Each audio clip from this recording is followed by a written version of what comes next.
Betrayal and clarity, a personal journey. I never thought I'd find myself in a situation like this, but some truths are too shocking to keep inside. My wife and I had been married for 3 years, and to the outside world, we seemed perfect, happy, and in love. But appearances can be deceiving. It started with small things: late-night messages, her phone constantly glued to her hand, and sudden work meetings that didn't add up. I tried to ignore the signs, convincing myself it was all in my head. But deep down, I knew something wasn't right. Everything came to a head when her stepsister Sarah came to visit. Sarah had noticed the same strange behavior during her conversations with my wife and suspected something was going on.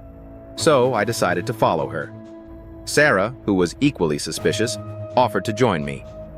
Together, we tracked her to a house that wasn't a restaurant or a bar. It was her coworker's house. The moment we walked in was surreal. There she was, sitting with him, laughing like everything was normal. When she saw us, her face froze in shock. Even then, she tried to deny everything, despite the undeniable evidence in front of us. It was the most painful and humiliating moment of my life, but it was also the clarity I needed. That confrontation marked the end of our marriage. I couldn't stay with someone who betrayed my trust so deeply. The fallout was messy, but in a strange twist of fate, Sarah became my biggest supporter through it all. She stood by my side when I felt most alone, and I'll always be grateful for her strength and kindness. If there's one thing I've learned from this experience, it's to trust your instincts. When something doesn't feel right, it probably isn't.